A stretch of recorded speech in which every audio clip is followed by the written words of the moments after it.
मस्त आई, एक उत्तम गृहिणी आणि एक उत्तम अभिनेत्री मी तुमच्या भेटीला आणली आहे.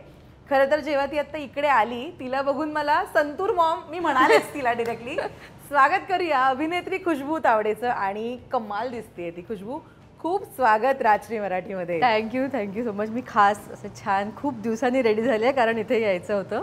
सो थँक्स टू यू की तुमच्या या निमित्ताने मला छान रेडी होता आलं. खुशबू कशी आहेस? छान आहे, मस्त. खूप सारे नवीन इमोशन्स आणि थोडी दमलेली आणि खूप हॅपी. येस, पण लेक कशी ट्रीट करते आईला? अरे ती खूपच गोड ट्रीट करते कारण तिला आता सतत मी हवी असते, त्यामुळे एक हवंहवंसं फिलिंग आणि तो बॉन्ड आहे सध्या. काही मी दिसले नाही की शोध इकडे तिथे. त्यामुळे ते कोणत्या आईला हवंहवंसं फिलिंग आहे की आपलं बाळ सतत आपल्याला बघतंय. आणि राघव मोठा झालाय त्यामुळे त्याला आता मी असले तरी तो इकडे तिकडे हुंदडत असतो. चालतं त्याला आई नसेल तर? हां, म्हणजे संध्याकाळी 7 पर्यंत चालतं. अच्छा, 7 नंतर आई हवी आहे. आई हवी. मुलगी आणि राघव हे दोघं व्हायचं आधीचं तुझं आयुष्य कसं होतं? छान आहे, आठवायला लागेल मला कसं होतं. पण मला कधी कधी तोच प्रश्न पडतो की मी करायचे काय तेव्हा. म्हणजे आता हे 24 तास इतके पॅक्ड असतात की तेव्हा सुद्धा मी बिझीच होते. तर तेव्हा मला वाटतं मी पूर्णपणे करिअरवर फोकस केलं होतं. त्यासाठी लागणाऱ्या सगळ्या गोष्टी, धडपड, धावपळ, बाकी स्वतःचं सेल्फ केअर सगळं त्या दृष्टीने असायचं माझं. आणि आता मुलांच्या दृष्टीने आहे जास्त. आत्ताचं आयुष्य कसं आहे पण? किती बिझी असतं आत्ताचं शेड्यूल कसं असतं? आता कम्प्लिटली 24 तास पुरत नाहीत अजिबात. माझ्या वेळेप्रमाणे मला झोपता येत नाही अजिबात. त्यांच्याप्रमाणे सगळं त्यांच्या आधी कंपल्सरी अर्धा तास उठावंच लागतं, नाहीतर पूर्ण दिवस गडबडून जातो. त्यामुळे 24 तास प्रॉपरली प्लॅन्ड असतात आणि ते तसे गेले तरच तो दिवस सत्कारणी लागतो. क्या बात आहे. पण इतकी फिट झाली आहेस तू परत एकदा. मी आता रिसेंटली ज्या शर्मिष्ठाकडे तुला भेटले होते म्हटलं यार वाटत नाही बघून की आता काही महिन्यांपूर्वी डिलिव्हरी झाली. खरं तर हे खूप इम्पॉर्टंट असतं ना, बॅक टू शेप येणं, बॅक टू नॉर्मल येणं. तू खूप स्ट्रेस घेतेस की लगेच आपण आपल्या बॅक टू शेप जाऊया का वेळ लागतो जरा? मला खूप गंमत वाटली या 2 डिलिव्हरीजमध्ये. एकतर मला कळलंय की नेचर आपल्यासोबत आहे, निसर्ग आपल्यासोबत आहे. आपण त्याच्या स्पीड पकडला ना आणि शरीराचं ऐकलं, बॉडीचं ऐकलं, आजूबाजूचं ऐकलं की होतं सगळं. मी एक्सरसाइज अजून सुरू नाही केली जशी हवी तशी. ती दीक्षा खूप मागे लागते, उठ, रनिंगला जा, वॉकला जा, केलंस का आज वगैरे. मलाही वाटतं रोज सकाळी, पण दिवसभराची धावपळ बघता असं वाटतं की होते ऑलरेडी एक्सरसाइज, तर त्या एक्सरसाइजला थोडंसं आपण हळूहळू सुरुवात करूया. त्यामुळे मी नाही अजून सुरुवात केली आहे. पण मी बाहेरचं नाही खात मोस्टली. एकतर फीडिंग सुरू असतं बाळाचं, ते असेल, किंवा ओव्हरऑलच मला एकंदर घरचं जेवण आवडतं. एनिवे बाळांना करून द्यायचंच असतं, तर ते आवडतं. त्यामुळे आपोआपच ते होतं. अजूनही फिट बॉडीकडे जायला अजून वेळ आहे, पण अदरवाईज मला असं वाटतं की इतकं कठीण नाही आहे. थोडं निसर्गाच्या वेगाने घेतलं तर होऊन जातं. येस. आणि मातृत्व हा असा शब्द आहे ना की आपल्या बाळाला बघितलं की ते सगळे इमोशन्स त्याच्यापाशी येऊन थांबतात, राईट? खुशबू, तुझ्यासाठी मातृत्व कसं आहे? मला ऑनेस्टली अजून उलगडलेलं नाही आहे मातृत्व म्हणजे काय. कारण खूप बिझी असतो ग दिवस. म्हणजे असं शांतपणे बसून की वाव मी आई झाली आहे असा अजूनपर्यंत विचार करायला मला या 4 वर्षात तरी वेळ नाही मिळाला आहे. म्हणजे राघव 3 वर्षाचा असताना पुन्हा प्रेग्नेंट असणं आणि दुसरं बाळ वगैरे, हे सगळ्या गोष्टी इतक्या छान लाईफनं सरप्राईजेस द्यायला सुरुवात केली की मला निवांत बसून की ओके नाव माय लाईफ लुक्स लाईक दिस असं बघायला, विचार करायला वेळ नाही मिळाला आहे. पण मी ज्या प्रकारची माणूस आहे, मला असं वाटतं की माझ्यात इमोशनल कोशंट खूप कमी होता. मी खूप प्रॅक्टिकल, एकदम ॲम्बिशियस, करिअर ओरिएंटेड, की मला आयुष्यात या टप्प्याला या गोष्टी हव्यात, इतक्या क्लिअर होत्या ना की खूप इमोशनली मी मातृत्वाकडे नाही पाहिलं आहे. फक्त एकच गोष्ट आई झाल्यानंतर माझ्यासोबत घडली, ते म्हणजे इमोशन्सचे दरवाजे जरा उघडलेत. थोडी मी जितकी केअरफ्री होते ती थोडी केअरिंग झालेली आहे छोट्या छोट्या गोष्टींच्या बाबतीत. तर मला वाटतं मातृत्व तुम्हाला थोडं फॅमिनिटीकडे, स्त्रीत्वाकडे आणि थोडं तुमच्या आयुष्यात जे इमोशन्स नव्हते त्यांच्याकडे स्टेबिलिटी पण आणतं. थोडी स्टेबिलिटी तुम्हाला आणावी लागते असं मला वाटतं. आणि त्यासाठी पूर्ण फॅमिलीचा सपोर्ट जास्त गरजेचा असतो.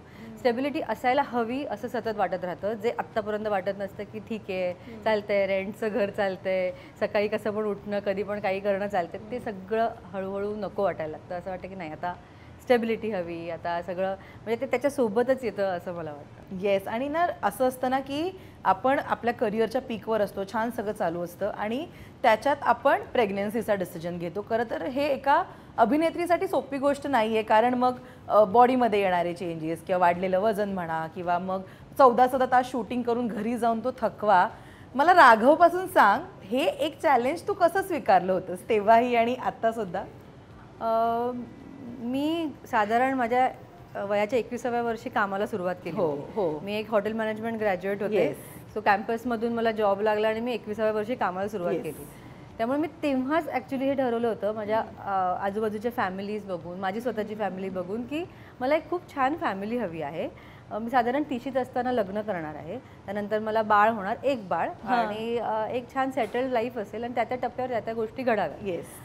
मी फार स्ट्रेस न घेता त्या गोष्टी घडत गेल्या तशाच. मग मॅनिफेस्टेशन असेल किंवा मनापासून काहीतरी मागितलं तू बिलीव्ह करतेस मॅनिफेस्टेशन? पण ते सतत खरंच तसंच घडतं माझ्या बाबतीत. इवन एक बाळ झाल्यानंतर सुद्धा मला काय असं वाटायचं की 2 बाळं हवीत कदाचित, पण थांबा, बघूया काय माहीत नाही. आत्ता तर कुठे लाईफ सेट होते, आता तो विचार करायला, पण ते सुद्धा घडवून आणलं. तर त्या मला असं वाटतं काही गोष्टी खरंच मॅनिफेस्ट करत आले आहे मी, कारण मी काही चित्र माझ्या डोक्यात ना खूप क्लिअर होती पहिल्यापासून, की करिअरमध्ये इथे पोचायचं आहे, पैशांच्या बाबतीत इथे पोचायचं आहे, नवरा असा हवा आहे, फॅमिली अशी हवी आहे, बाळ असं असेल आणि मग असं घडेल. तर ते तसं टप्प्याटप्प्यांमध्ये घडत गेलं. पण करिअरचं स्पेसिफिकली तू म्हणशील की मग बाळांचं डिसिजन आणि हे सगळं, तर लग्नानंतर मी अशी रेडी होते की मला आता म्हणजे आम्हाला कधीही बाळ चालणार होतं. We always wanted a love baby, we never wanted a planned baby, we are always ready for that. पण ते वेळेवर होतं, तसं तेच झालं की वेळ यावी लागते आणि त्याप्रमाणे बाळ झालं. त्यामुळे that always was a gift for me. मला कधीच असं वाटलं नाही की अच्छा आता करिअरचं काय. कायम मला हा प्रश्न असतो ना की करिअरचं काय, म्हणजे काहीतरी ना बॅक ऑफ द माइंड तो विचार येतो की आता नेक्स्ट काय. पण अगेन नवऱ्याचा सपोर्ट, फॅमिलीचा सपोर्ट, या सगळ्या गोष्टी इतक्या तगड्या आहेत माझ्या लाईफमध्ये की हे सगळे विचार जरा सेकंडरी येतात. पण जेव्हा सेकंड प्रेग्नन्सीच्या वेळी खरी गंमत होती, जेव्हा ऑलरेडी मालिका चालू होती तुझी आणि झी मराठीवर काम करणं, तर माझं अगदी मला वाटतं त्यासाठीच मी इंडस्ट्रीमध्ये आले होते. त्या मालिका बघून मी इंडस्ट्रीमध्ये आले होते आणि झी मराठीची सिरियल करताना असं गुड न्यूज मिळणं आणि मग आता पुढे काय, शो सुद्धा खूप छान सुरू होता. अगदी TRP वाईज सुद्धा खूप चांगला चालला होता. मेन ड्रामा सुरू होता सिरियलमधला, माझ्या मुलीचं लग्न वगैरे, आणि त्यावेळेस ही न्यूज मला कळली होती. तो माझ्यासाठी जरा 1-2 महिने ते काय म्हणतात त्याला खऱ्या प्रकारे मी विचार केला आणि काय एक्झॅक्टली आता मला आयुष्यात पुढे कसं करायचं आहे, कोणाशी बोलायचं आहे, काय डिसिजन्स घ्यायचे आहेत. आणि त्यावेळी वन्स अगेन मला इतकी सुंदर झीची टीम, सिरियलची टीम, मला असं वाटतं की त्यांचं जास्त व्हेरी मच ब्लेस्ड प्रत्येक ठिकाणी. पण मी तसंच विचार पण करते की चांगली माणसं जास्त आहेत जगात, कधी कधीच वाईट माणसांचे वाईट अनुभव येतात आणि ते सुद्धा तुम्हाला शिकवून जातात. तर तशाच या 2 प्रेग्नन्सीसुद्धा घडल्या. त्याच्यामध्ये करिअरचा विचार मी खरंच खूप नंतर केला, कारण मला असं वाटतं की ते होणारच आहे. दिस इज समथिंग, ज्या गोष्टी त्या काळात होतात, त्या वेळेत होतात आणि त्या माझ्यासोबत जर होत आहेत, तर I should listen to the nature once again, की नॉट गो अगेन्स्ट इट. क्या बात, किती मस्त विचार आहेत हे. पण मला सांग, प्रेग्नन्सीमध्ये काम करणं कसं असतं? सोपं असतं, त्रासदायक? फर्स्ट प्रेग्नन्सीला मी ही रिस्क घेतली नसती. राईट. सेकंड होती, कोविड होतं ना तेव्हा नाही, कोविडच्या जस्ट नंतर. ओके. पण तेव्हा काम करण्याचं वगैरे माझ्यात हिंमतच नव्हती अजिबात. पण सेकंडच्या वेळी डॉक्टरांनी सुद्धा कॉन्फिडन्स दिला की तुला जमतंय इतकं. अगेन शी सेड की बॉडीचं आहे, तुला शरीर काय सांगतंय ते. मी स्वतः ड्राईव्ह करायचे, मडच्या रस्त्यांवरून ड्राईव्ह करून जायचे, स्वतः जायचीच ड्राईव्ह करून, 2-2 उशा बिशा ठेवून मी स्वतः ड्राईव्ह करून. पण मला तू कुठे राहायचीस? गोरेगाव शूटिंगच्या गोरेगाव साधारण 1 तास तर मिनिमम, आणि माझ्या स्पीडने जायचं म्हणजे 1-1.5 तास लागणार. सो घरात एक बाळ आहे, त्याला वेळेत सगळं करून घरातून निघणं, आजी आजोबांसोबत सोडून मग लवकर निघून हळूहळू, कारण मी माझ्याच ड्रायव्हिंगवरती विश्वास ठेवू शकत होते. ड्रायव्हर पण प्रयत्न केला, मला त्यांचं कोणाचंच ड्रायव्हिंग पटत नव्हतं.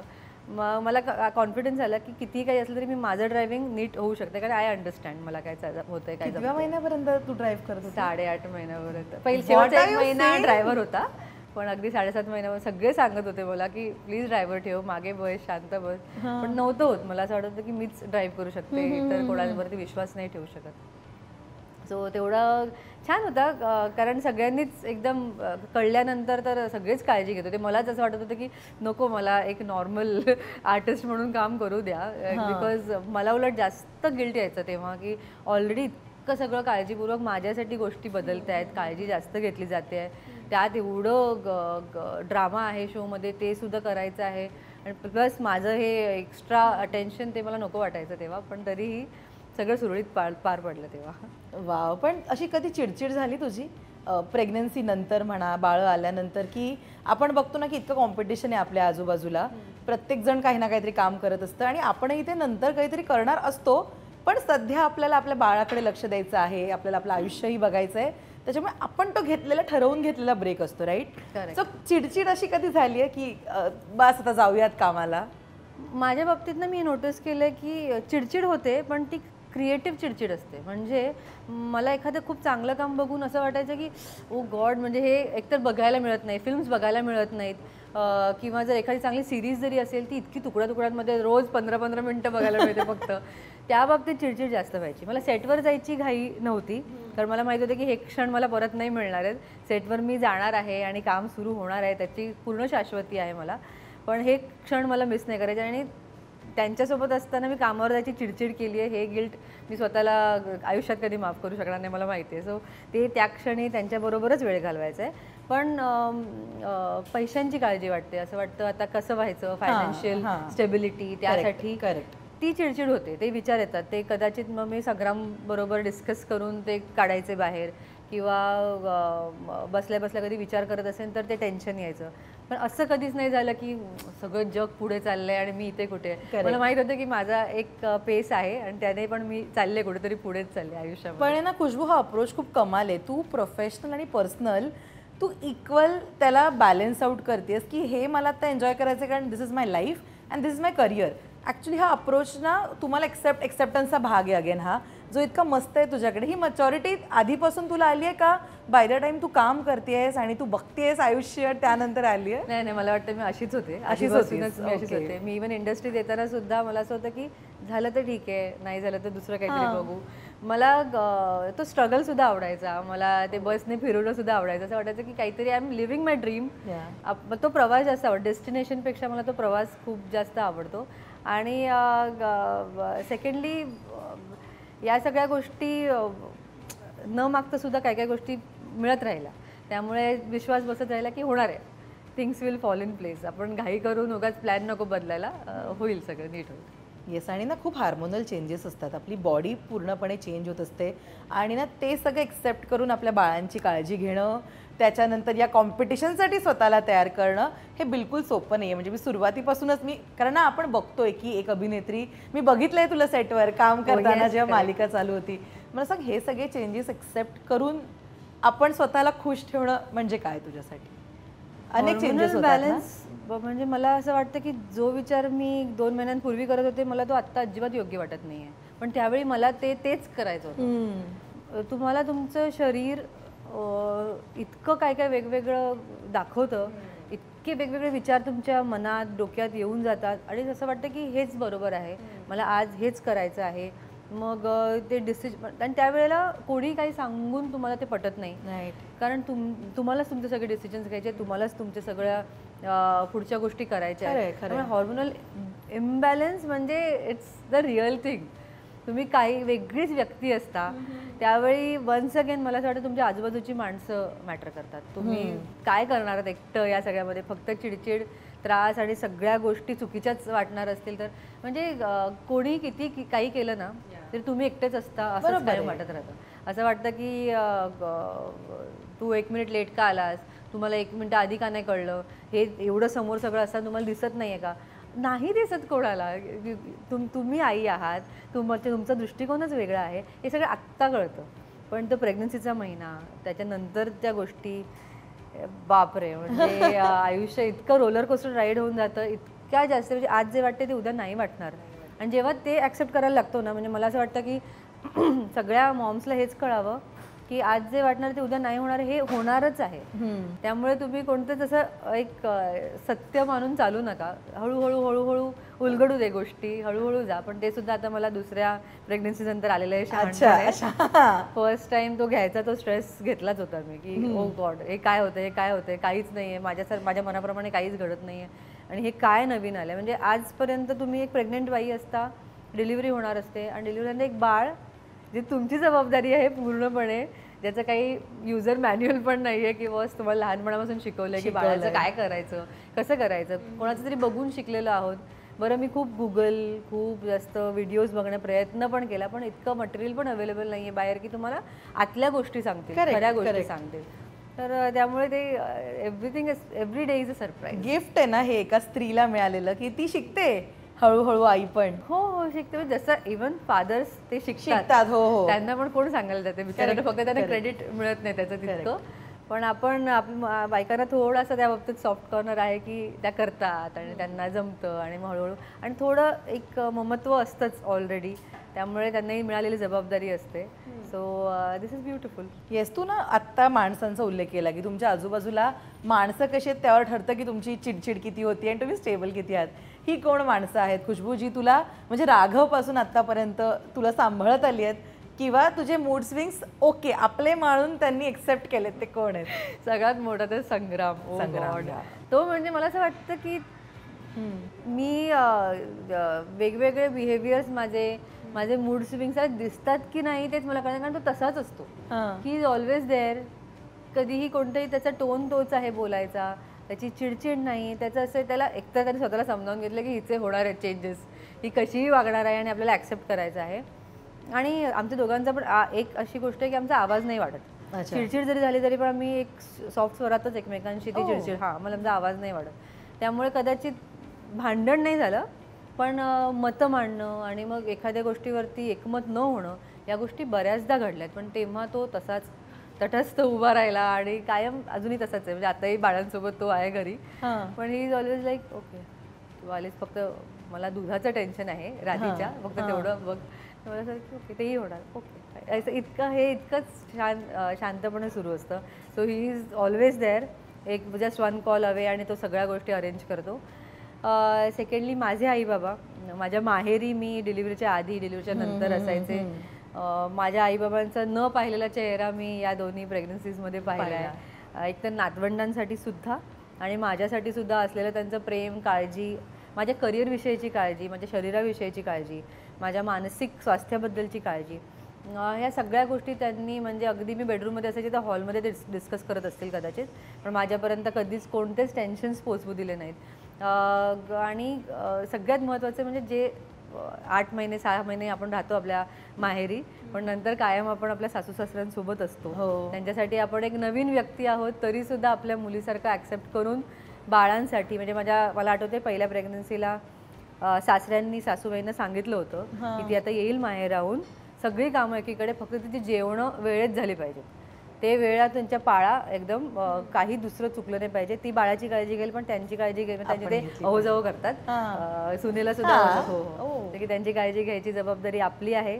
त्यामुळे तुम्ही त्यांच्याकडे पूर्ण लक्ष द्या, तिचे जेवण वेळेत झालं पाहिजे. आणि हे मला अगदी महिना 1.5 महिन्यानंतर कळलं की मी मदतीला जाते तरी पण मला करू देत नाहीयेत. तर मला कळलं की ओके काहीतरी ऑलरेडी प्लॅनिंग सासऱ्यांनी सांगितलेलं आहे की हिची पूर्ण काळजी घ्यायची. अजूनही आता सगळं बाळांसोबत मी सासू सासऱ्यांसोबत असते, तर ते पूर्ण तसंच सगळं प्लॅनिंग घराचं होतं की आधी बाळं, मग खुशबू, मग संग्राम आणि याप्रमाणे सगळं छान हॅपीली घडलं पाहिजे. सो ह्या महत्त्वाच्या व्यक्ती. And my sister, she is always there to share everything. म्हणजे काही असेल, जर असा काही रॅन्डम थॉट जरी आला तरी ती असतेच कायम. आता तिच्या जोडीला सिद्धार्थ आहे, तर दोघं जण व्हिडिओ कॉल्स सुरू असतात कायम की रात्री अपरात्री राघव बरोबरचे व्हिडिओ बघून मला कधी कधी असं वाटतं की राघवचं तितिक्षावर जास्त प्रेम आहे असं वाटतं. पण ते असतं ना मावशीवर काहीतरी, म्हणजे ते एक त्याला माहिती आहे की हे कोणी ऐकणार नाहीत, तर सरळ तो आत्म निघून जातो तिच्याकडे की मला हे हवंय आणि ते नाही म्हणतात.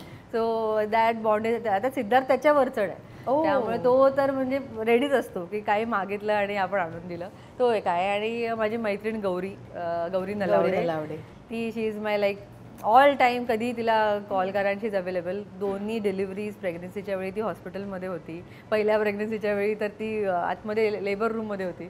सो न मागता एवढं आहे. त्यामुळे मी आता अजून काय, माझं जस्ट काम आहे की 2 जीवांना छान त्यांचं संगोपन करणं. तर ते मी आनंदाने करते. तू आत्ता आईचा उल्लेख केला. खरं तर आई नेहमी सांगत असते की जेव्हा तुम्ही आई व्हाल ना तेव्हा कळेल, राईट? हे पटतंय तुला? आईचं वाक्य ॲप्ट वाटतंय का तुला आता? माझी मम्मी मला असं कधीच बोलली नाही नाही बोलली? actually. मला इतर बाहेरून माहिती आहे की असं आया म्हणतात. माझ्या मम्माने ना मला असं आठवत नाहीये कधीच की असं फिलिंग दिलं असेल की हे तू आत्ता असं वागतेस, तुला आई झाल्यावर कळेल. त्यामुळे मला कळलंच नाही कधीच की माझी मम्मा कशातून गेली असेल. म्हणजे तिने काय काय गोष्टी मला माझ्यापर्यंत पोहोचूच दिल्या नाहीत की तू हे चुकीचं करतेस, तुला आई झाल्यावर कळेल की मुलं वागल्यावर कसं होतं वगैरे. पण त्या गोष्टी मला आता उलगडत आहेत खरंच. जरी ती कधी म्हणाली नसेल तरी सुद्धा मला माहिती आहे की ओके, म्हणजे या सगळ्या गोष्टी नकळत मी केलेल्या आहेत, जे आता माझी मुलं करतायत. किंवा एक बाळ असणं म्हणजे आपलं हृदय साधारण आपल्या शरीराच्या बाहेर ठेवणं आणि ते असं इकडे तिकडे धडधडत फिरतंय सगळीकडे आणि आपण फक्त वाट बघायची की it will come back to me आणि सगळं सेफ असेल, छान असेल. सो अशा परिस्थितीत 2 मुलींना वाढवणं आणि ते तिने काही न सांगता केलं आहे. आत्ता मला असं वाटतं की हळूहळू मला कळायला लागलं आहे की सगळेजण असं का म्हणतात की खरंच आई झाल्यानंतर तुम्हाला कळेल की आई पण काय असतं. ॲक्च्युली कोणतीही गोष्ट तुम्हाला तुम्ही त्या रोलमध्ये असल्याशिवाय तुम्हाला कळणारच नाही आहे की ती व्यक्ती कशातून जात असते आणि काय सहन करत असते. आनंदाने सहन करत असतात आया, पण वेगळं फिलिंग आहे. तुम्हाला कोणीच शिकवू शकत नाही, कोणीही दाखवू शकत नाही की असं असतं बाबा, बघ शिकून घे, बी अलर्ट वगैरे. ते तुमचा प्रवास आहे, तो तुम्हालाच अनुभवायचा आहे. आणि सगळ्यात महत्त्वाचं म्हणजे जेव्हा आता राघव आता 3.5 वर्षाचा झाला आहे, तो आता मला माझं बघायचं आहे कार्टून, हे जेव्हा बोलतो तेव्हा मला कळतं की ओके, एक दिवस हा बोट सोडून जाणार आहे. आणि आपण ते आपल्या आईसोबत ऑलरेडी केलेलं आहे. She has gone through so much. तरीही कधी ते भासवू दिलं नाही आपल्याला. तरी खूप गमतीशीर हा प्रकार असतो खरंच आई आणि मुलांमधला. अगदीच. आणि तू उल्लेख केलास की तूही काम केलंयस. तितिक्षाही आधी वेगळ्या फील्डमध्ये होती आणि दोघी जणी आता तुम्ही अभिनय क्षेत्रात आहात. आणि मी दरवेळी जेव्हा तुमच्या दोघींची गप्पा मारते तुम्ही आवर्जून आई वडिलांचा उल्लेख करता किंवा डोंबिवलीला तुम्ही आवर्जून जाता. मला सांग खुशबू, आई बरोबरचं ते नातं किंवा आई बरोबरचा तो बॉन्ड किती स्पेशल आहे तुझ्यासाठी? आणि आईने प्रत्येक टप्प्यावर तुझ्या करिअरच्या, बिकॉज आहे ना, घरच्यांच्या सपोर्टशिवाय आपण काही करू शकत नाही. सगळ्यात इम्पॉर्टंट तर करिअर, बिकॉज इकडे कामाच्या वेळा नीट नाही आहेत. कधीही जा कधीही या, एवढ्या लांबनं इथपर्यंत जेव्हा सुरुवात असते तेव्हा येणं, या सगळ्यात आईचा प्रत्येक टप्प्यावर कसा सपोर्ट तुला मिळत होता? माझी आई ना कायम असायची, म्हणजे शी वॉज ऑलवेज देअर. काही मॉम्स असतात माहिती आहे ज्यांचं स्वतःचं असं काही म्हणणं नसतं, त्यांच्या स्वतःची अशी काही चॉईस नसते. त्यांना कोणती साडी दिली तरी आवडते, ड्रेस आवडतो, काही करा, कोणत्या रेस्टॉरंटमध्ये जा, तू माझी ऑर्डर कर. अशी माझी मम्मी.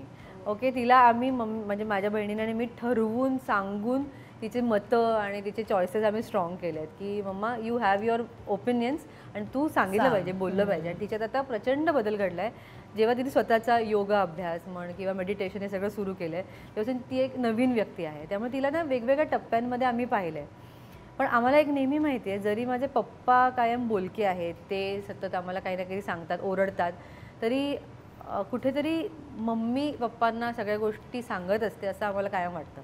म्हणजे जर आम्हाला ओरडायचं झालं तरी त्याच्याबद्दल काहीतरी टीकाटिप्पणी मम्मीने पहिले केलेली असते की आमच्यापर्यंत जे शब्द येत असतात ते आई बाबा दोघांचे असतात, ते फक्त पप्पांचे नसतात मे बी.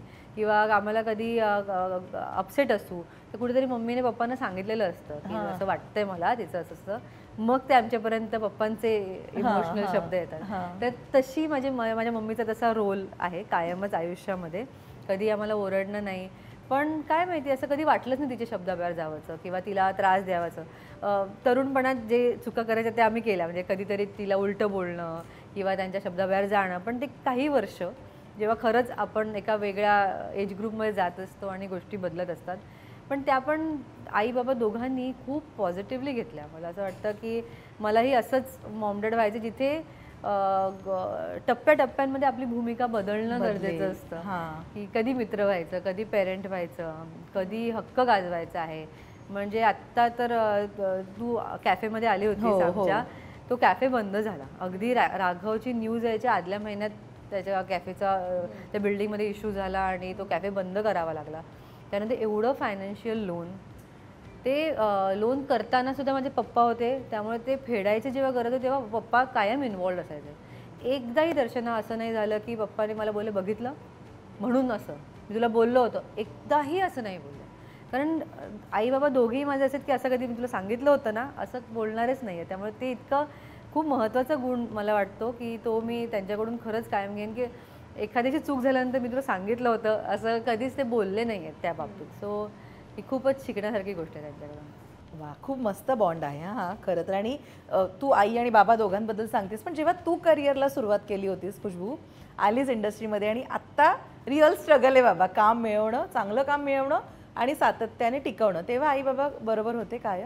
कारण struggling face is not easy ना. मी जेव्हा सांगितलं की मला काम करायचं इंडस्ट्रीमध्ये तेव्हा अजिबात सपोर्ट नव्हता. मी लपून छपून फोटो काढले, मग मटा श्रावण क्वीन वगैरे घडलं, त्यामुळे त्यांना विश्वास बसला वगैरे, ते मग त्यांनी सपोर्ट केला. पण अदरवाईज एकदा टी व्हीवर पाहिलं आणि त्यांनी मला मोकळं सोडलं होतं की तिला ॲटलिस्ट रस्ता माहिती आहे, बाकी पुढचं सगळं ती शोधेल स्वतःचं. कारण पूर्ण घराण्यात कधी कोणी हे केलेलं नसल्यामुळे भीती कायम होती. एकटी राहणार आहे बाबा, आता डोंबिवलीहून प्रवास जमत नाही आहे तर तिला गोरेगावला राहावं लागतं आहे, या सगळ्या गोष्टी आल्या. पण त्यामध्ये सकाळचा एक कॉल, संध्याकाळचा एक कॉल, या पलीकडे त्यांनी कधीच इंटरफेअर नाही केलं किंवा डिसिजन्समध्ये इंटरफेअर नाही केलं. जे रोल्स घ्यायचे आहेत, तुम्हाला तुमचं भलं माहिती आहे, तुम्ही घ्या, आम्ही आहोत. कधीच मला असं आठवत नाही की त्यांच्यामुळे एखादं काम नाही केलं आहे किंवा त्यांच्यामुळे केलं आहे. पण त्यांची शिकवण कायम इतकी पाठीशी होती की त्यांचा सपोर्टच कायम मला दिसत आला. वा, आई आपली मैत्रीण असावी यावर तुझं काय मत आहे? मला असं वाटतं आई असावी. कारण ती जागा कोणीच घेत नाही. म्हणजे ती असं ते असावं, एक अशी मांडी, एक खुशी, तिथे जाऊन झोपायचं आहे, डोक्यावर कोणतरी हात फिरवत आहे. मैत्रिणी होतात, आहेत, आणि आत्ता तर मैत्रीची व्याख्या खूप बदलली आहे या जगामध्ये. त्यामुळे मला वाटतं एक आई असावीच जिच्याकडे फक्त ती भावना आणि ते इमोशन्स आपल्याला व्यक्त करता येतील जे जगात कोणी समजू शकत नाही. पण तुला आवडेल तुझ्या मुलांची मैत्रीण व्हायला, राघव आणि राधी? मी अजून त्या कन्फ्युजनमध्ये आहे. मला माहिती, कारण मला आत्ताच मला असं वाटतं मुलं खूपच फास्ट झाली आहेत. आता 3-3.5 वर्षात तो अशा सगळ्या गोष्टी बोलत असतो. मला असं वाटतं की ओके, मग 4 वर्षांनी मोबाईल वापरता येतो त्यांना, 4 वर्षांनी हे काय करणार आहेत. त्यांनी दुरून माझा पासवर्ड बघितला आणि त्याला तर माझा पासवर्ड माहिती आहे. राघवला मी संग्रामला काहीतरी सांगताना किंवा कोणाला तरी सांगताना त्याला नंबर कळलेला आहे. सो मला असं वाटतं की मैत्री होणारच आहे आपसूक. कारण आपण आता त्याचे पेरेंट्सच नाही आहोत की जे हे नाही करायचं, असं ते नाही करायचं, असे आपण नाही आहोत. त्यामुळे ती मैत्रीच होणार आहे आपसूक. पण मला आता माझ्या पेरेंट्सकडे, संग्रामच्या पेरेंट्सकडे बघून असं वाटतं पेरेंट्स खूप गरजेचे आहेत. आता 30शीपर्यंत तुम्ही मज्जा करता, सगळं आहे, पण त्यानंतर खूप मोठे मोठे डिसिजन्स आहेत, फायनान्शियल डिसिजन्स आहेत, आयुष्याचे डिसिजन्स आहेत. प्रेग्नन्सीसाठी हॉस्पिटल कोणतं सिलेक्ट करायचं पासून ते पहिला घास कधी भरवायचा बाळाला, ते डिसिजन्स आहेत.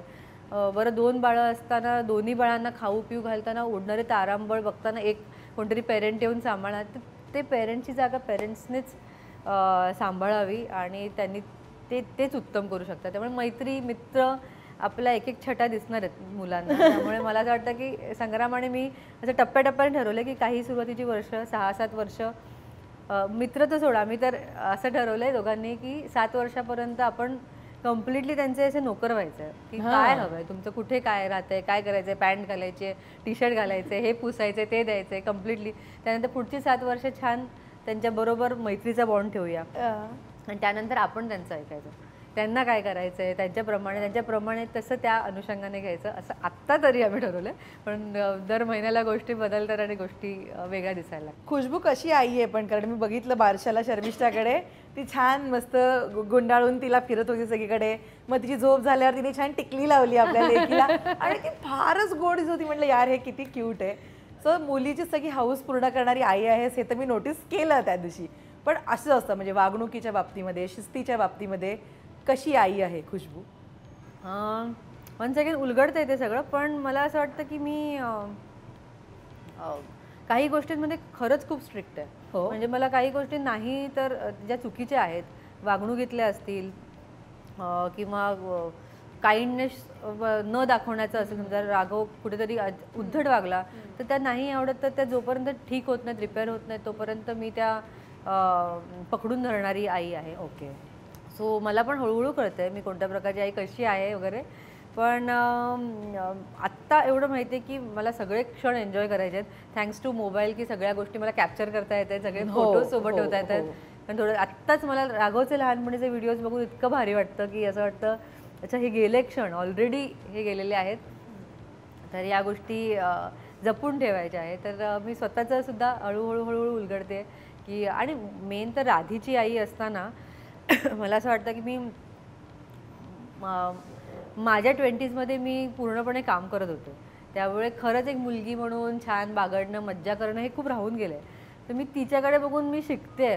मला आत्ता कळत आहे की कोणत्या कोणत्या नवीन गोष्टी आल्या आहेत मुलींसाठी, काय काय अवेलेबल आहे, आणि तिच्यामुळे मी पण जरा आता माझं नटणं मुरडणं करून घेणार आहे असं मला वाटतं. दोघी सेम दिसतील काही दिवसांनी आम्हाला कपडे घालून फिरताना. पण आपण ना प्रेग्नन्सीबद्दल बोललो, पण मेंटल हेल्थ हा असा मुद्दा आहे खुशबू की आपल्याला तो जपावाच लागतो आत्ता, कारण इतकं कॉम्पिटिशन आहे अगेन आपल्या आसपास. आपल्याला तरुण राहायचं आहे त्या कॉम्पिटिशनमध्ये, आपल्याला आपलं लाईफ सांभाळायचं आहे. मेंटल हेल्थबद्दल आत्ता सगळे वोकल व्हायला लागलेत, बोलायला लागलेत. तू इतकी वर्ष इंडस्ट्रीत काम करतेस, मला सांग सुरुवातीपासून आत्तापर्यंत मला ऐकायला आवडेल मेंटल हेल्थ एकतर तू किती प्रायोरिटीवर ठेवतेस आणि आत्ता पोस्ट डिलिव्हरी किती जास्त लक्ष द्यायला लागलीस. कारण आपण जे आपल्या डोक्याने मनाने शांत असतो त्या बऱ्याच गोष्टी सॉर्ट होतात ना, डिसिजन मेकिंग रागात होत नाही, जरा शांततेत होते. सो किती प्रायोरिटीवर असतं मेंटल हेल्थ आणि कसं जपतेस तू? मेंटल हेल्थ बद्दल आपण आत्ता काही वर्षांमध्ये ऐकत आलो, पण जेव्हा मी माझ्या पास्टकडे बघते ना, मी जरा सॉर्टेड होते कायमच. कारण मी खूप पुस्तकं वाचलेत, असं मला वाटतं की ते एक कारण असू शकतं. आणि सगळी पुस्तकं नॉन फिक्शन, म्हणजे मला फिक्शन जमलंच नाही, वाचायला आवडलं नाही. कायम सेल्फ डेव्हलपमेंट, कारण मला असं काय म्हणायचं की मी आउटसायडर आहे या इंडस्ट्रीमध्ये, मला इथे मिक्स व्हायचं आहे, मला इथे नीट राहायचं आहे. स्वतःची पर्सनॅलिटी डेव्हलपमेंट, स्वतःला डेव्हलप करणं खूप गरजेचं आहे. त्यासाठी मी खूप पुस्तकं वाचायला सुरुवात केली. मग ते लॉ ऑफ अट्रॅक्शन असू दे, सिक्रेट असू दे, मॅनिफेस्टेशन असू दे, किंवा 5 गोष्टी तुम्ही कोणत्या शिकल्या पाहिजेत, कसं वागायचं, कसं बोलायचं, इतकं शिकले ना की मी स्वतःला घडवत आले त्या पुस्तकांमधून. त्यामुळे जरी मेकअप रूममध्ये कोणी काही बोललं, सेटवर कोणी काही हर्ट केलं, तरी I always had my books to go back to, तिथे मी पुन्हा शांत व्हायचं. मला माझ्या लाईफमधल्या फक्त पैशांच्या स्ट्रेसमध्ये घेतलेले डिसिजन आठवतात की ओके मला हे काम करावं लागेल पैशांसाठी, पण त्या व्यतिरिक्त कोणत्याही चिडचिडीमध्ये किंवा त्रासात मी कोणते डिसिजन घेतले नाही. सो थँक्स टू की मला ते सुरुवातीला जरा ती मॅच्युरिटी आली होती की हा विचार करून नाही की बाबा मला मेंटल स्ट्रेस नाही घ्यायचा, मला माझी मेंटल हेल्थ जपायची, असं काहीच नव्हतं. पण वातावरण शांत ठेवण्यावर मला कायम माझा विश्वास आहे की, आणि एखादी मालिका जेव्हा तुम्ही मेन कॅरेक्टर त्यातलं करत असता तेव्हा तुम्ही शांत असणं खूप गरजेचं असतं. तुम्हाला तुमच्याप्रमाणे आजूबाजूचं वातावरण असतं, कारण साधारण प्रत्येक सीनमध्ये तुम्ही असता. त्यामुळे मला हे मी नकळत माझ्यावर जबाबदारी घेतली. आणि प्लस जर तुला 10 वर्षांपूर्वीच्या मालिका आठवत असतील तर त्यातल्या ज्या लीड ॲक्ट्रेसेस होत्या, डोक्यावर पदर किंवा साडी आणि छान गजरा मांडलेल्या, ते कॅरेक्टर पण तुम्हाला खूप काही देऊन जातं ना. तर मी त्या कॅरेक्टर्समधून पण खूप चांगल्या गोष्टी घेतल्या की कुठे संयम बाळगायचा, कुठे बोलायचं असेल तरी पण मतं कशी मांडायची. इतके सुंदर डायलॉग्स असायचे की ते इतकं माझ्या अंगात उतरलंय की मी तशीच वागत आले. सो इनडायरेक्टली माझी मेंटल हेल्थ सांभाळली गेली होती. पोस्ट दॅट 30sमध्ये वगैरे मला आता वाटतं जेव्हा मला कळायला लागलं आहे आता, तर ADHD म्हणजे अटेन्शन डेफिशियन्सी किंवा या सगळ्या गोष्टी जसं जसं वाचते तसं मला अंदाज येतो की ओके काही ट्रेट्स माझ्यात पण दिसतात मला की ओके म्हणजे मी एवढं सांभाळून सुद्धा कधीतरी माझ्याकडून 2-4 गोष्टी एकत्र हडबडीमध्ये करते मी. एखादं राहतं, झाकण उघडं राहिलं आहे किंवा काय, तर या सगळ्या गोष्टींना सुद्धा आता मेंटल हेल्थशीच रिलेट केलं जातं. त्यामुळे इतकं छोट्या गोष्टी तुमच्या, पण मला वाटतं हे this makes a normal human being. सगळी माणसं अशीच आहेत आणि हे असंच होणार आहे. पण आत्ताच्या काळात मेंटल हेल्थ जपणं म्हणजे कम्युनिकेशन असं मला वाटतं. म्हणजे मला जर दिवसभराचा स्ट्रेस मी माझ्या मैत्रिणीसोबत, बहिणीसोबत, संग्रामसोबत व्यक्त केला की मला खरंच खूप बरं वाटतं. So communication is the one thing जी लोकांनी समजा परमनंट ठेवली तर खूप शांत आणि मेंटल हेल्थ सांभाळायला मदत होऊ शकते.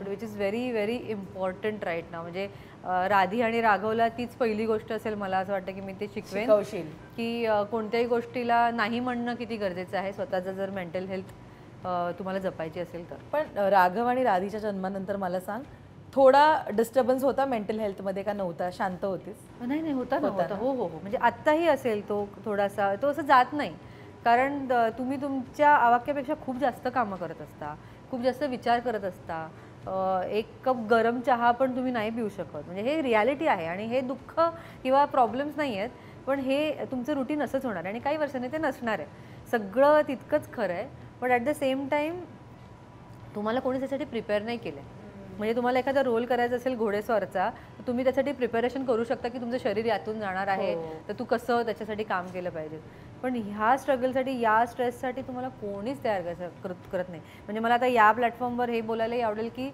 ॲक्च्युली डिलिव्हरी कशी होते हे सुद्धा मला खरं नव्हतं माहीत की त्याचं तुम्हाला नॉलेज नाही आहे किंवा कुठे काही लिहून ठेवलेलं नाही आहे किंवा कोणी सांगत नाही मला ते इंटरनॅशनल व्हिडिओज आणि सगळ्या बघितल्यानंतर काही गोष्टी कळल्या पण खरं जे कळायचं ते त्या लेबर रूममध्येच तुम्हाला कळतं राईट तर या सगळ्या गोष्टी तुमच्या ब्रेनवरती खूप इम्पॅक्ट करून जातात बरोबर तुम्हाला असं तुम्ही त्याच याच्यामध्ये असता पूर्ण वेळ जरी बाळ झाल्याचा आनंद असला तरी जस्ट 2 तासांपूर्वी तुमच्याबरोबर काय घडलं तुमचं शरीर कशातून गेलं हे फक्त तुम्हाला माहीत असतं आणि ते तुम्हालाच रिकवर व्हायचं आहे आणि त्यासाठी तुम्हाला स्वतःकडे लक्ष देणं तितकंच गरजेचं आहे सो प्रत्येक आई असेल त्या स्ट्रेसमध्ये कारण मी सुद्धा राघवनंतर जेव्हा पहिलं काम केलं तेव्हा मला असं आठवते तिसऱ्या दिवशी माझा ना आवाजच बसला होता काहीच वेगळं नव्हतं काही थंड खाल्लं नव्हतं किंवा काय सो डॉक्टर मला म्हणाले की तू कसलं तरी गिल्ट किंवा स्ट्रेस घेते आहेस त्याच्यामुळे तुला होतं जरा मेडिटेशन कर औषधांनी काय इतकं फरक नाही पडणार तुला अँड दॅट रिअली हेल्प्ड म्हणजे मी स्वतःला सांगायला लागले की राघव ठीक आहे घरी ठेवून शूटला जाते याचं गिल्ट होतं ते टेन्शन होतं सतत बॅक ऑफ द माइंड काही गोष्टी होत्या किती छोट्या गोष्टी असतात ज्या ज्याच्यातून तुम्ही जात असता फक्त मी लाईफला एक एक्सपिरियन्स म्हणून बघते त्यामुळे मला असं वाटतं की ओके आता हे सुद्धा बघितलं आपण आता हे बघणार आहोत आता राधीच्या वेळी वेगळा अनुभव येणार आहे so I am prepared for everything but at the same time खरंच बॉडी खूप कशातून जात असते नाही ॲक्च्युली हे खूप छान लर्निंग आहे खुशबू कारण काय होतं माहिती आहे डिलिव्हरी झाल्यानंतर ना अनेकदा स्त्रिया बॅकफूटवर जातात करिअर त्या स्वतःहूनच सोडतात मी अशा कित्येक माझ्या आजूबाजूला बघितल्या की आता बाळ झालं आता कसं काम करणार वेळा मॅनेज होत नाहीत सो खूप गोष्टी असतात माहिती आहे की बाळाला घरी ठेवून आपण जातो त्याचं एक वेगळं गिल्ट असतं किंवा त्याच्याकडे कोण बघेल बाबा अशा खूप गोष्टी काहीला कायम असं वाटत असं की आपणच परफेक्ट आहोत आपणच बेस्ट आहोत आईसाठी सो कोणी काही करत असेल तरी ते चूकच आहे म्हणजे असं वाटतं आता मी कुठे ते संग्रामला वगैरे बोलणं बंद केलंय की नाही संग्राम असं नको भरू तसं भरव काय करायचंय तो पप्पा आहे हा त्याला माहिती आहे आजी आजोबांना त्यांची पद्धत आहे आणि राघवला पण सगळ्यांची सवय झाली पाहिजे ऑफकोर्स त्याला जगासाठी रेडी करायचं आपल्याला छोट्या गोष्टींसाठी आपण त्याला धरून ठेवू नाही शकत तर काही गोष्टी आपणच आपल्याला त्रास देत असतो जिथे जे सोप्या असतात खरं तर आणि काही गोष्टींची काळजी घेणं खरंच गरजेचं असतं तिथे घेतच असतो येस पण तुझ्या विचारांमध्ये काही बदल झाले आई झाल्यानंतर विचारांमध्ये मला असं वाटतं की ज्या गोष्टी दिसत नव्हत्या जे प्रॉब्लेम्स असू शकतात किंवा तसं आता तो विषय मी आता घेते पहलगामचं आता जे काही घडलं त्याने मला जेवढा त्रास यापूर्वी झाला असा त्यापेक्षा खूप जास्त झाला आत्ता जेव्हा आता मी रिलेट करू शकते माणसं गमावणं किंवा या सगळ्या गोष्टी आपलं जवळचं कोणतरी नसणं या खूप जास्त आता हर्ट करतात म्हणजे आत्ताही मला इमोशनल व्हायला होतं इतकं जास्त की ते चित्र बघून आणि ते बघून सगळं असं वाटतं की आता या छोट्या गोष्टी खूप जास्त मॅटर करतात आयुष्याची किंमत कळली आहे इमोशन्सची किंमत कळली आपल्या माणसांना धरून ठेवायची किंमत कळलेली आहे असं कळलं की हे सगळं आपण काहीच परमनंट नाही आहे सो आत्ता आहे हा क्षण आहे हा जगूया बॉस याच्या पुढचं काही माहीत नाही ज्याच्या पूर्वी जरा केअरफ्री होते की ठीक आहे चालेल आपणच आहोत पार्ट ऑफ लाईफ चालते हो किंवा अशी काही न्यूज जरी आली असं वाटायचं की अरे बापरे डिस्टर्ब व्हायचं की असं इतकं व्हायचं पण आता त्याही पलीकडे जाऊन खरंच फील केलं जातं एम्पथी सिम्पथीची व्याख्या जरा जास्त कळायला लागली असं झालं येस ॲब्सोल्युटली मी जरा तुला 4 वर्ष 3.5 वर्ष मागे घेऊन जाते आणि आत्ताच रिसेंटली 8 महिने मागे घेऊन जाते राघवच्या जन्माचा दिवस मला सांग पहिलं बेबी तुझं of course first is always special and then मुलगी हवीशी वाटते आपल्याला आपल्या घरी येणारी मुलगी आणि राधीच्या जन्माचा दिवस कसे होते तुझ्यासाठी मिक्स ऑफ इमोशन्स होते काय होतं सगळं माझी ना ओव्हरऑल लाईफमध्ये शॉर्ट टर्म मेमरी आहे हा. म्हणजे माझ्या घरचे वगैरे सगळे मला बोलत असं की लक्षात नाही तुझ्या, तुला डायलॉग माहित नाही कशातला आहे? नाही काहीतरी आठवतंय मला, पण मला हे 2 दिवस 2 नोव्हेंबर 21 आणि 2 ऑक्टोबर 24 हे 2 दिवस माझ्यासाठी पूर्ण मला दिवस माहिती आहे. मी किती वाजता कुठे गेले, कारण मी इतकी त्या दिवसात होते. म्हणजे जेव्हा मला कळलं की आज कदाचित मला डिलिव्हरी होणार आहे, so both the normal deliveries दोन्ही वेळेला दोन्हीला नॉर्मल आणि दोन्ही लेबर पेन्स, त्यामुळे मी पूर्णपणे आय कॅन अंडरस्टँड की ते कसं. खूप दिवसांमधनं ऐकलंय कोणाकडनं तरी हे नॉर्मल डिलिव्हरी. डॉक्टर्स थोडंसं रिॲक्ट करतात. मी खूप दिवसांनंतर ऐकलंय की normal delivery genuinely normal delivery झाल्या, पण डॉक्टर माझे खूप शुअर होते की हेच करायचं आहे, त्याप्रमाणे काळजी घेऊया वगैरे. तर त्यामुळे 2 ऑक्टोबर आणि 2 नोव्हेंबर हे 2 दिवस जे जर मी मागे गेले तर मला प्रत्येक क्षण कोणत्या क्षणी काय घडलं असं इतकं छान आठवतं. राघवच्या जन्माच्या दिवशी दुपारी मला जेव्हा थोडंसं काहीतरी फील व्हायला लागलं तेव्हा मी आणि माझे पप्पा घरी बसलो होतो डोंबिवलीच्या घरात. आणि पप्पांना म्हटलं पप्पा मला काहीतरी वाटतंय, म्हणून मला माहीत आहे तारीख जवळ आली आता काही होईल. पप्पांची रिॲक्शन पप्पांसारखी कम्प्लिटली. समोर माझ्या आजीचा आणि आजोबांचा फोटो लावलेला आहे घरी, की त्यांच्या फोटोकडे मी बघून म्हटलं पप्पा तुम्ही 8 भावंड, आजीला 8 मुलं झाली. आम्ही यावरती गप्पा मारतोय की पप्पा कसं आजीने, पप्पा मला आता एवढं टेन्शन आलं आहे, कसं होणार आहे पुढे, काय होणार आहे मला माहीत नाही आहे. आणि आजीने 8 डिलिव्हरीज केल्या पप्पा. हो ग माझ्या आईने किती केलं. पप्पा इमोशनल झाले की म्हणजे किती आया जाताना आपल्याला काही माहीत नसतं, तुझ्यामुळे मला आता कळतं की माझ्या आईने काय काय बघितलं असेल, कसं त्यात शेतात कामं करणं वगैरे, ह्या आमच्या गप्पा. मग डॉक्टरकडे जाणं आणि मी साधारण त्यावेळी 10 तास लेबर पेनमध्ये होते. थोडं सुरू झालं, मग हळूहळू संध्याकाळी 6ला ॲडमिट झाले छानपैकी. मला वाटलं आत्ता थोड्या वेळाने बाळ होणार, बाळ काहीच माहीत असं म्हणजे मम्मी पप्पा सगळ्यांनी सगळं सांगितलेलं असतं, पण समहाव मला असं वाटलं की आता होणार बाळ, आता थोड्या वेळाने बाळ होणार, डॉक्टर आतमध्ये बोलवणार. बरं एकाला कोणाला तरी बाळ झालं, गुड न्यूज, वा कॉंग्रॅच्युलेशन्स, फुगे लावले ग्रुपच्या बाहेर. पण आता आपला नंबर, आता दुखतं तर आहे पोटात आणि कुठे कुठे काय काय, तर आता होणार 10 नंतर दर्शना ते सुरू झालं लेबर पेन. काटाला हे ऐकून पण 10 तास लेबर पेन. 10 ते 4 मी प्रॉपर लेबर पेनमध्ये होते. फॅमिली फ्रेंड्स जवळ होते, सोबत होते, पण मला कोणीच नको होतं. मी ठरवलं होतं की देवाची गाणी ऐकायची, स्वामींची गाणी ऐकायची, आपण छानपैकी लावायची. मला काही ऐकू येत नव्हतं. मला आठवतंय की मी काहीही कोणालाही बोलत होते. संग्राम मस्ती करत होता तिकडे, त्याला वाटलं की तो जरा मूड लाईट करेल तर जरा मला बरं वाटेल. मी त्याला ओरडले. मी गौरीला सांगितलं की याला घेऊन जा, तुम्ही सगळ्यांनी बाहेर जा. पप्पांना ओरडले की तुम्ही इथे काय करताय. मला कळत पण नाही मी सगळ्यांना का ओरडत होते, पण इतकं ते पेन जसं जसं वाढत गेलं. आणि एक खूप इंटरेस्टिंग गोष्ट मी केली. मी रात्री साधारण 1-1:30 वाजता संग्राम सांगितलं, संग्राम हास्य जत्रा लाव. संग्राम हास्य जत्रा लाव. संग्राम बोलतो की किधर कैसे क्या मतलब क्या, टी व्ही आहे हास्य, मला माहीत नाही, मला तर तेच दुसरं काही आठवत नाही आहे की जे मला थोडंसं रिलॅक्स करू शकेल तर लाव. संग्राम बोलतो की देवाकडे त्याचा धावा की बाबा या क्षणी यावेळी हास्य जत्रा असू दे. तर तो त्याने चॅनल शोधला, तो नवीन टी व्ही रिमोट शोधण्यापासून सगळी सुरुवात त्याने सगळं केलं. आणि थँक गॉड तेव्हा चालू होतं, ते चालू केलं. तर त्याच्याने थोडं बरं वाटेल, थोडं रिलॅक्स झालं. थोड्या वेळाने पुन्हा ते पेन्स, मग जे ते वाढत गेले, मला असं वाटलं की आत्ता इथे माझं ऑपरेशन करा, आता मला नाही त्याच्या पुढे नाही होणार. आणि डॉक्टरांनी माझ्या फॅमिलीला सांगून ठेवलं होतं जेव्हा ती बोलेल की मला आता ऑपरेशन करायचं आहे, मला नाही सहन होते, तेव्हा आपली खरी परीक्षा सुरू आहे. तिथून पुढे आपल्याला तिला स्ट्रॉंगली न्यायचं आहे. नॉर्मल डिलिव्हरी करायची आहे तिचं छान पाहिजे ना सगळं, तर तुम्ही तिला याच्या पुढे तुम्हाला तुमचं खरं काम सुरू होतं, आत्ता तुमचं काम नाहीच आहे. त्यानंतरचे 2 तास ह्यांचा एक अभिनय कार्यशाळा सुरू होती तिथे रूममध्ये. बरं मला कळतंय की सगळं खोटं बोलत आहेत माझ्याशी, मला समजत होतं, पण मला काही रिॲक्ट करण्याची ताकदच नव्हती. संग्राम गौरीला सांगते, गौरी पप्पांना सांगते की तू डॉक्टरांशी बोलू नये. डॉक्टर गेले घरी, ते बोलले की जेव्हा कळा सुरू होतील मला नर्स इन्फॉर्म करतील तेव्हा मी येणार. म्हणजे त्या कळा जेव्हा ज्या खरं रिअल असतं. तर ते हे यांचं अच्छा असं बोलले का डॉक्टर, खुशबू ते येत आहेत, त्यांनी सांगितलं आहे ते करणार आहे, ते इंजेक्शन देणार आहेत. मग मग मला बरोबर वाटलं, हळूहळू मला कळायला लागलं की काहीतरी खोटं बोलतात काय. इतकं आपल्यासाठी 1 मिनिट म्हणजे 1 तास असतो आपल्यासाठी. आणि कसं करून बापरे 4:15 वाजता राघव झाला, मला लेबर रूममध्ये घेऊन गेले. मला कायम असं हवं होतं की माझा नवरा माझ्यासोबत असावा, त्याने ते पेन पाहावं, त्याने डिलिव्हरी पाहावी आणि संग्राम माझ्यासोबत होता त्या पूर्ण प्रोसेसमध्ये. गौरीला खरंच इच्छा होती, तिला माझ्यासोबत राहायचं होतं. Gauri also came in, she was also with me. आणि तो एक आगळा वेगळा अनुभव आम्ही घेतला, त्या जन्म देणं एका बाळाला बापरे, इट इज पुनर्जन्म बाईचा म्हणतात तोच प्रकार आहे. पण एक गंमत दर्शना, मला असं वाटत होतं, जसं मी तुम्हाला 10 तास मी लेबर पेनमध्ये होते आणि साधारण 1-2 वाजता मी ठरवलं बाळ होऊ दे, कोण काय बोलू दे, मला फरक पडत नाही. जसं बाळ झालं मी सरळ पूर्ण 12 तास झोपणार. माझं शरीर फक्त हेच सांगत होतं की तू काही पण तिथे काही होऊ दे, मला झोपायचं. मी डॉक्टरांना सांगितलं, म्हणजे डॉक्टर जे काय असेल मला नंतर झोपू द्या, तुमचं जे काय असेल ते इंजेक्शन म्हणजे नंतर द्या तुम्ही, मला झोपायचं आहे, मला खूप दमली आहे. मला कळत होतं की माझी बॉडी पूर्ण दमली, याच्यापेक्षा अजून ताकदच नाही.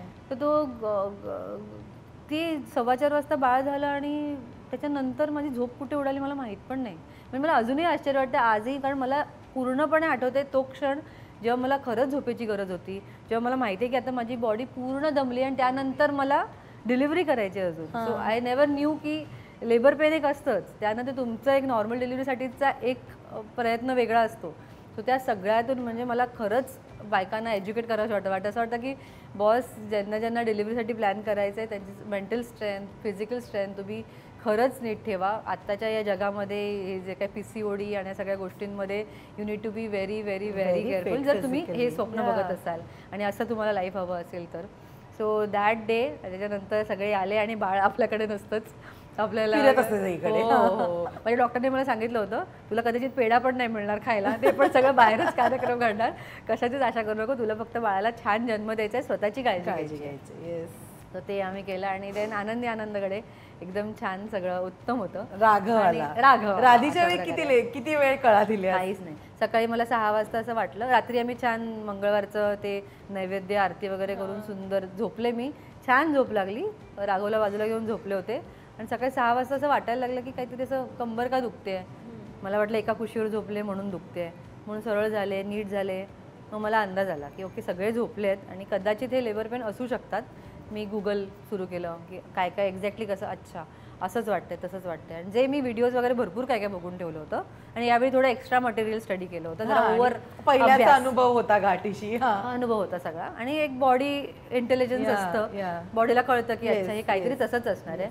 मी उठले, मी कपडे चेंज केले माझे, मी बॅग भरली थोडी, आई बाबा झोपले होते, मला लागणारे तेवढ्या वस्तू, पाण्याची बॉटल वगैरे घेतली, डॉक्टरला फोन केला, म्हटलं मला असं वाटतंय, तुम्हाला काय वाटतं? ती बोलली हे झाल्या काय गोष्टी? म्हटलं हां अशा झाल्या गोष्टी. ठीक आहे, मग तुम्हाला भेटायला ये, आपण चेकअप करू, मला ॲक्च्युली जायचं आहे 12 वाजता माझ्या मुलाच्या ॲडमिशनसाठी. मी बोलते म्हणजे काय म्हणतात तू ये चेकअपला, आपण बघू काय होतं आहे ते. बरोबर डॉक्टरांनी सांगितलं होतं की सेकंड डिलिव्हरी खूप क्विक होते, म्हणजे एवढी क्विक हे मला माहीत नव्हतं. मी छान डोंबिवलीच्या रस्त्यांवरून खड्ड्यांमधून पप्पांना घेऊन रिक्षा बोलवली, भावाने माझ्या, चुलत भाऊ आमच्याबरोबर राहतो, त्याने रिक्षा बोलवली, रिक्षा आली खाली त्या खड्ड्यांमधून, हळूहळू आम्ही हॉस्पिटलला पोचलो. त्या रस्त्यात मी हा विचार केला की जर आता डिलिव्हरी होणार असेल आज तर आपण परत नको जायला या खड्ड्यांमधून, कारण नाहीतर मध्ये कठीण होणार आहे सगळा प्रवास, तर आपण तिथेच थांबूया हॉस्पिटलमध्ये. म्हणून मी हॉस्पिटलला पोहोचलो, तिने चेक केलं, ती बोलली कळत नाही एक्झॅक्टली, समजेल आपल्याला, थोडा वेळ अजून तुला आराम करावा लागेल, मी ॲडमिशन करून येऊ का माझ्या मुलाचं? मी पूर्ण विचारलं मी तिला कधी येणार काय येणार, तर माझ्या चेहऱ्यावरून तिला कळलं की माझं उत्तर नो आहे, प्लीज जाऊ नको इथेच थांब, आणि ती थांबली तिथेच. आणि साधारण 8-8:30 झाले होते तोपर्यंत हे सगळं चेकअप वगैरे करून सगळं झालं. अँड देन थोड्या वेळाने मला असं वाटायला लागलं की मला सहन होत नाही आहे, पण डॉक्टर ॲडमिट व्हायचं की नाही याबद्दल थोडं संभ्रमात होतो, कारण आम्ही तोपर्यंत चेकअप रूममध्येच होतो की आता काय करायचं. पप्पांनी आणि डॉक्टरने डिसिजन घेतला की हिला झोपवूया आपण रूममध्ये, तुमची रूम रेडी करायला वगैरे वेळ जाईल, कारण आम्ही वेगळी रूम बुक केली होती, तर ती रेडी करू आपण थोड्या वेळ, तोपर्यंत तुम्ही झोपा. तिथे गेले, मला आठवत पण नाही की मी आडवी झाले का, ते वॉटर ब्रोक अँड एव्हरीथिंग ते सगळं मला घेऊन गेले. असं मी म्हटलं कुठे घेऊन काय झालं आता, मला झोपू दे तेव्हा. मला पहिल्या डिलिव्हरीच्या अनुभवाप्रमाणे मला असं होतं की आता जरा आराम करावा, मम्मी येईल मागून, आता तर पप्पांबरोबर आले मी, मग हळू कोणतरी येईल. आणि माझं पेन जे सुरू झालं, मला असं झालं की मला मम्मा पाहिजे. बाबा बोलले हो येणार थांब. पप्पाने फोन केले इकडे तिकडे, गौरीला फोन केला, Gauri was on the way. सगळ्यांना मी मेसेज टाकले होते इथून येईपर्यंत की मला असं वाटतंय तसं वाटतंय. संग्रामला कळवलं होतं, संग्राम ऑलरेडी सेटवर पोहोचलेला होता, त्याला शूटला जायचं होतं. पण सगळ्यांना हे माहीत होतं, सगळ्यांनी विश्वासात घेतलेलं होतं की काही झालं तरी संग्रामला वेळेत सोडणार होते ते, त्यामुळे त्याचा पूर्ण शाश्वती होती. पण हे इतकं क्विकली होईल याचा अजिबात अंदाज नसल्यामुळे साधारण हे 9:15ची गोष्ट जेव्हा मला सांगितलं की तुला आता कदाचित डिलिव्हरी होणार आहे आणि 10 वाजता baby was in my hand. अगदी 2 तास खूपच क्विक झालं एकदम quick. कळलंच नाही की हे सगळं कसं काय घडलं and then it was done. पण इट वॉज सेकंड टाइम कळायच्या आत झाल्यामुळे थोडंसं लिटिल शॉकिंग की अच्छा असं पण होतं आणि तसं पण होतं. त्यामुळे दोन्ही अनुभव आता गाठीचे आहेत. आणि मला डॉक्टरने हेही पण सांगितलं होतं की सेकंड टाईम बायका जास्त त्रास देतात कारण त्यांना माहीत असतं की काय होणार आहे, कसं होणार आहे. त्यामुळे ते त्यांना आत्ता असं होणार आहे, आत्ता तसं होणार आहे मध्ये आपण टेन्शन घेतो, स्ट्रेस घेतो आणि त्यामुळे थोडंसं कॉपरेट करत नाही तर तेवढं फक्त कर. तर तेवढं करायचा प्रयत्न केला. And then Radhi was here. कारण हे खरंच बोलत नाही का, मला असं वाटतं की का सांगितलं जात नाही. मी लिटरली घरी जाऊन ओरडले होते फर्स्ट डिलिव्हरी नंतर माझ्या मम्मीला आणि काकूंना की तुम्ही बोलत का नाही कधी. तर त्यांचंही उत्तर खूप व्हॅलिड होतं. ते बोललं कारण मुली घाबरतात. मग तुम्ही तेवढं ताकद कुठून आणणार आहे, तुम्हाला न कळलेलंच बरं आहे हे सगळं. तर मला आता जेव्हा माझ्या बहिणीशी बोलते तेव्हा मला असं वाटतं की ॲक्च्युली खरंच हिला न कळलेलं बरं आहे. तिला तिची प्रोसेस कळू दे, तिचं कळू दे. बट हे एज्युकेशन खूप गरजेचं आहे आणि खूपच नवीन अनुभव आयुष्यातला. वाव यार, खरंच मस्त. आणि वन्स अगेन थँक्यू खुशबू की तू इतकं ओपनली हे सगळं शेअर केलं यार. मला खूप छान वाटलं. पण आत्ता आईची ही फेस तर चालू आहे, म्हणजे राघव आहे, राधी आहे, ज्यांच्याकडे ती इतकं छान लक्ष देतेच आहे. पण या पलीकडे मला सांग, कामाची सुरुवात कधी आहे? आणि आत्ता म्हणजे जेव्हा राधीसाठी तू प्रेग्नेंट होतीस तर एक मस्त मालिका तू करत होती, सारं काही तिच्यासाठी. सो आत्ता पुढे कशा प्रकारच्या कामाची वाट बघती आहेस किंवा कशा प्रकारचं काम करायचं आहे? मला खूप मनापासून इच्छा आहे की मी परत झी मराठीसोबतच काम करावं. कारण त्यांनी जो सपोर्ट दाखवला ना मला या पूर्ण काळात, तो म्हणजे मी आयुष्यभरासाठी ऋणी आहे त्यांची. त्यासाठी सगळी माणसं, इव्हन आमचं प्रोडक्शन, फ्रेम्स प्रोडक्शन्स जे होतं, त्या दोघांनाही कधीही कॉल आला तरी मी त्यांचं काही ऐकेन अशी मी सध्या आहे रेडी. पण मला असं वाटतं की साधारण बाळ 8 महिन्यांचं झालं, ते खायला लागलं छान, आजी आजोबा त्याला भरवू शकतात असं झालं की मी कामाला तयार आहे. त्यामुळे आता almost I am ready. Second असतो जो आपला कॉन्फिडन्स, तो परत यायला थोडासा वेळ जाईल. स्वतःला मी अजून इमॅजिनच नाही करू शकत आहे घराच्या बाहेर इतका वेळ, बाळ दोन्ही घरी आणि मी. तो कॉन्फिडन्स यायला वेळ जाईल. जसं की आत्ता हळूहळू असं बाहेर पडावं लागेल की जिथे दुसऱ्यांवरती विश्वास ठेवून आपल्याला काही कामं स्वतःची करायची आहेत, स्वतःची प्रश्न, स्वतःचं पॅशन, स्वतःच्या काही गोष्टी त्या आवडीनिवडी जोपासायच्या आहेत. कारण हेही मी अनुभवलं आहे की जेव्हा तुम्ही स्वतःचे स्वप्न पूर्ण करून घरी येता ना, तेव्हा तिपटीने प्रेम करता बाळांवर. म्हणजे जर मी आता 12 तास बाळांसोबत आहे ना, तर त्यातले 4 तास मी चिडचिड करते त्यांच्याबरोबर, की मी त्यांच्यावर ओरडते, रागवते, बोलू नको माझ्याशी, तिथे बस गपचूप असं वगैरे बोलते. पण तेच जेव्हा मी फक्त 4 तास त्यांच्यासोबत असते तेव्हा म्हणजे काय करू आणि काय नको नाही असं होतं. तेव्हा सगळे 4 तास पूर्णपणे त्यांच्यासोबत मी असते. सो या सगळ्या गोष्टी मॅटर करतात. त्यामुळे स्वतःचं पॅशन फॉलो करणं पण तितकंच गरजेचं आहे. क्या बात. आणि ना खरंच खुशबू, मला खूप जेन्युअनली छान वाटलं माहिती आहे गप्पा मारून. जेव्हा मी तुला भेटले तेव्हाच माझं असं होतं की अरे आपण माहिती तर करून घेऊया की ही फेस कशी असते एका अभिनेत्रीसाठी. कारण आपण सतत स्क्रीनवर दिसणारी माणसं आहोत. तुम्ही दिवसाला म्हणजे आता तर सोमवार ते रविवार मालिका झालाय, त्याच्यामुळे रोज रोज स्क्रीनवर दिसणं, तसंच टवटवीत दिसणं किंवा त्या शेपमध्ये दिसणं. आणि लगेच क्विकली जज केलं जातं की गरोदरपणात अरे वजन वाढलंय, कधी कमी होणार. आणि लाईक यू सेड की निसर्गाचं आपण ऐकावं, पॅरलल असावं त्याला. सो ट्रोलिंग होणं, या बऱ्याच गोष्टी फेस कराव्या लागतात यार. त्यामुळे आणि तू स्ट्रेस नाही घेतलायस ना की मला पटकन शेपमध्ये यायचंच आहे किंवा नाही विचार नाही करत? गंमत ही झाली की राघवच्या नंतर मला माहिती प्रत्येक गोष्टीसाठी रोल्स आहेत. माझा आनंद कॅमेऱ्यावर दिसणे आणि अभिनय करण्यावरती कायमच होता. म्हणजे मी कधीच कोणते रोल्स घ्यायला मला कमी जास्त नाही वाटलं आणि अजूनही वाटणार नाही आहे.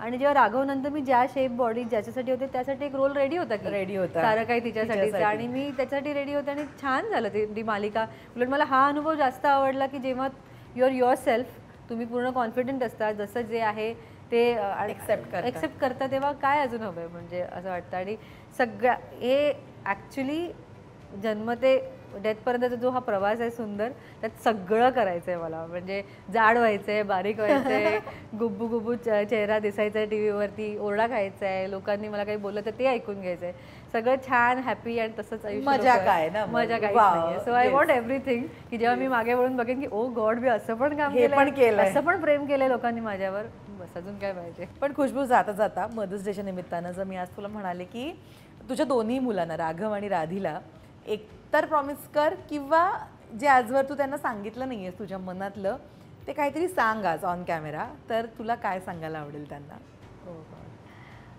राघव, राधी, तुम्ही दोघंही माझ्यासाठी युनिवर्सने दिलेले गिफ्ट आहात. मला असं वाटतं की असे 2 सोल्स ज्यांना माझ्या आयुष्यात येणं खरंच खूप गरजेचं होतं, हे दाखवण्यासाठी की मी अजून काय काय करू शकते आणि माझी कॅपॅसिटी किती आहे.